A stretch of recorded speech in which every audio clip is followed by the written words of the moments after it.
Hermanos en Cristo, vamos a leer una porción de las Sagradas Escrituras en el Evangelio según Lucas, el capítulo 22, y vamos a leer los primeros 15 versículos. Dice así la palabra del Señor. Estaba cerca la fiesta de los panes sin levadura, que se llama la Pascua. Y los principales sacerdotes y los escribas buscaban cómo matarle, porque temían al pueblo. Y entró Satanás en Judas, por sobrenombre Iscariote, el cual era uno del número de los 12. Y éste fue y habló con los principales sacerdotes y con los jefes de la guardia de cómo se lo entregaría. Ellos se alegraron y convinieron en darle dinero. Y él se comprometió y buscaba una oportunidad para entregárselo a espaldas del pueblo.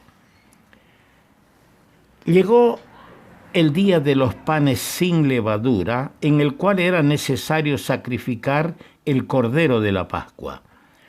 Y Jesús envió a Pedro y a Juan diciendo: Id, preparadnos la Pascua para que la comamos. Ellos le dijeron: ¿Dónde quieres que la preparemos? Él les dijo: He aquí, al entrar en la ciudad os saldrá al encuentro un hombre que lleva un cántaro de agua.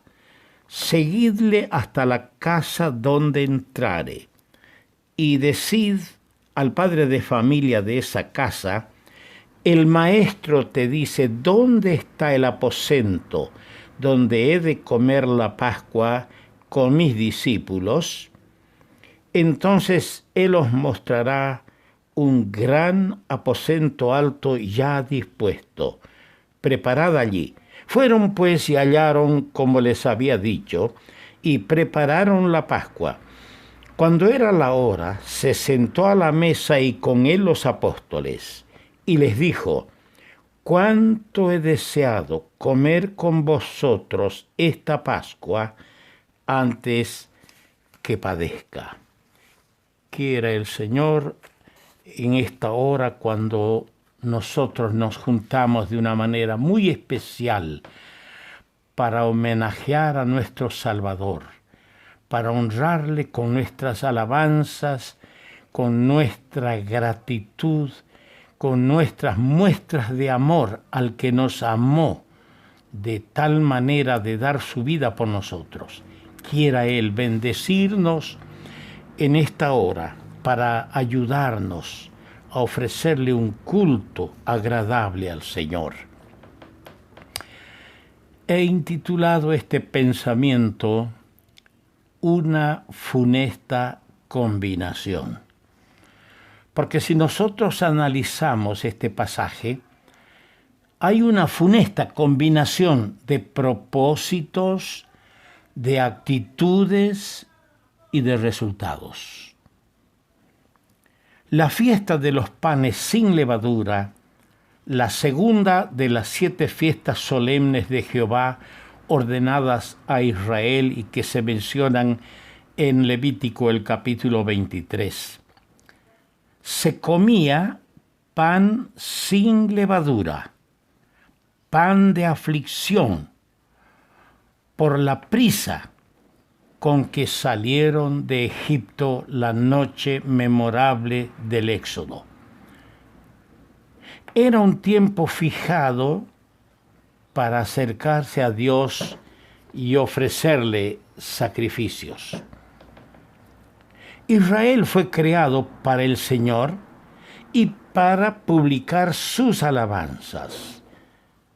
Pero Israel fracasó al extremo que cuando el Hijo de Dios vino, a lo suyo vino y los suyos no le recibieron. El Señor Dios tiene otro pueblo comprado a precio de la sangre de su Hijo. Y ese su pueblo nos reunimos para publicar sus alabanzas. Y amados hermanos, debemos vivir para ello. El día de los panes sin levadura está ligada a la fiesta de la Pascua y, según este versículo primero de este capítulo 22, forman una sola fiesta según el primer versículo. Era un símbolo de sinceridad y verdad. Pero qué diferente es lo que se ve en los príncipes de los sacerdotes y escribas. En ellos se ve engaño y falsedad. Traman un complot mientras otros preparan la Pascua. En los 15 versículos leídos hay 5 cosas preparadas y a ello vamos a remitirnos. En el versículo 6, Judas se comprometió y buscaba una oportunidad para entregárselo a espaldas del pueblo.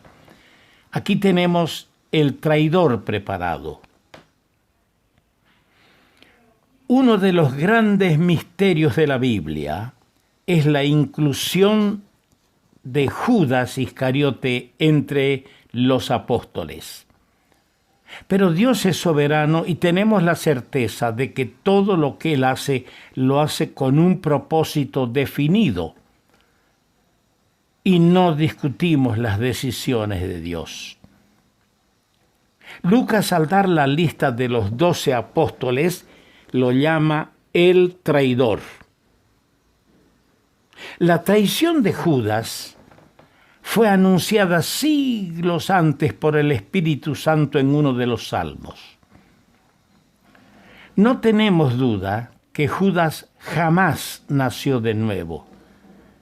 Jamás abrió su corazón a Cristo su Maestro, a pesar de sus muy grandes privilegios, pero desempeñó el triste papel de traidor.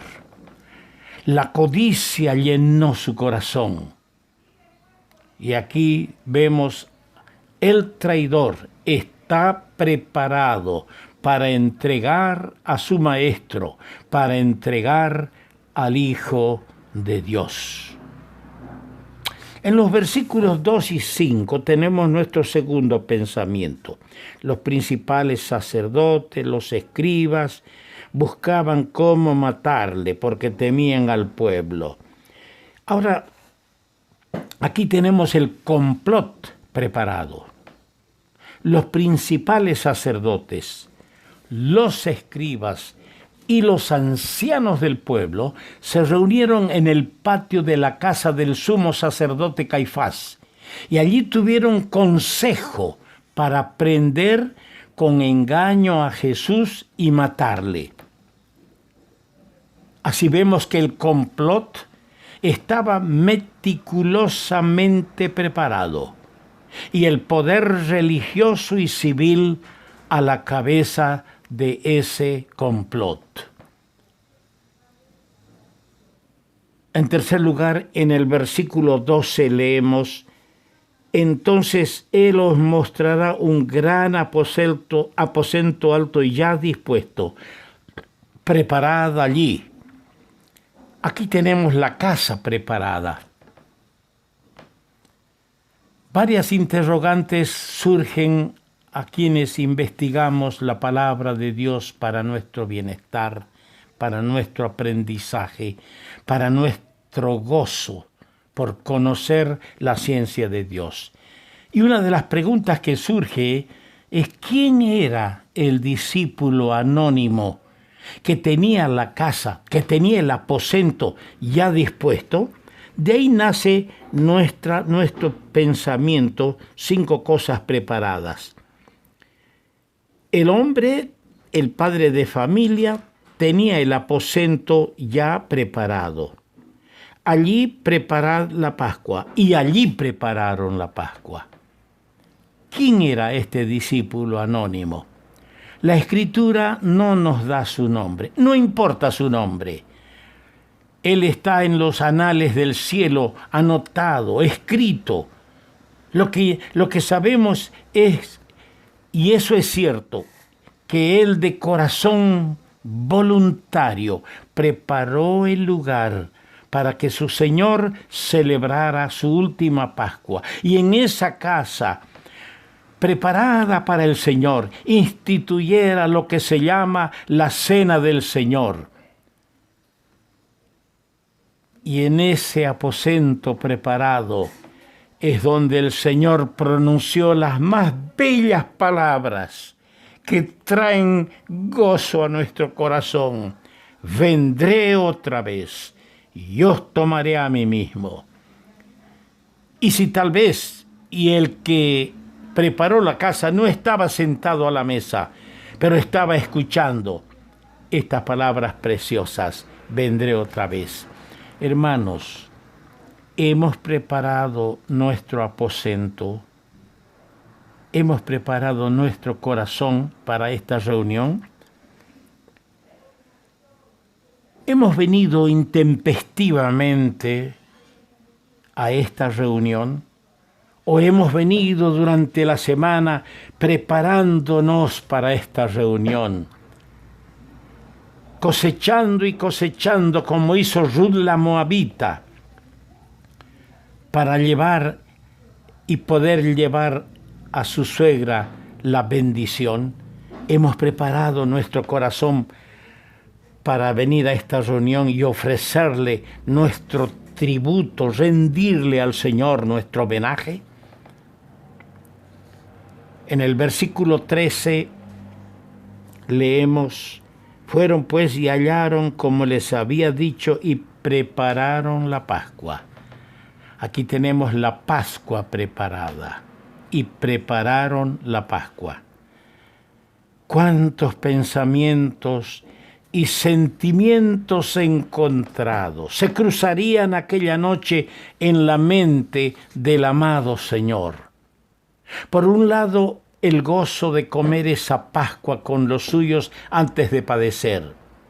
Por otro lado, las ansias de instituir la fiesta del nuevo pacto que se sellaría con su propia sangre. Su mirada se adelantaba a los hechos y veía el huerto de Getsemaní y a las ovejas dispersarse aquella noche. La sombra del madero se acentuaba y agigantaba. ¿Por qué? Porque la hora fijada en el consejo divino había llegado. La Pascua preparada. Y en el versículo 15 dice: cuánto he deseado comer con vosotros esta Pascua antes que padezca. Aquí tenemos la víctima preparada antes que padezca. Todo se perfila y todo se precipita hacia el gran y único sacrificio de los siglos. Pronto la víctima sería detenida en el huerto. El Cordero de Dios sería inmolado. Su preciosa sangre derramada aplacaría la ira de Dios. Su muerte daría satisfacción a la justicia divina. Y nosotros los pecadores seríamos perdonados, aceptados como hijos, constituidos sacerdotes para ofrecer en esta solemne hora sacrificios espirituales y acciones de gracias. Gracias a Dios por este gran privilegio que tenemos los que le hemos conocido, los que le hemos confesado, los que le hemos pedido perdón, los que hemos sido aceptados como hijos, perdonados. Qué privilegio que tenemos poder hoy cantar honras, glorias y homenajes a aquella víctima que estaba preparada para el sacrificio.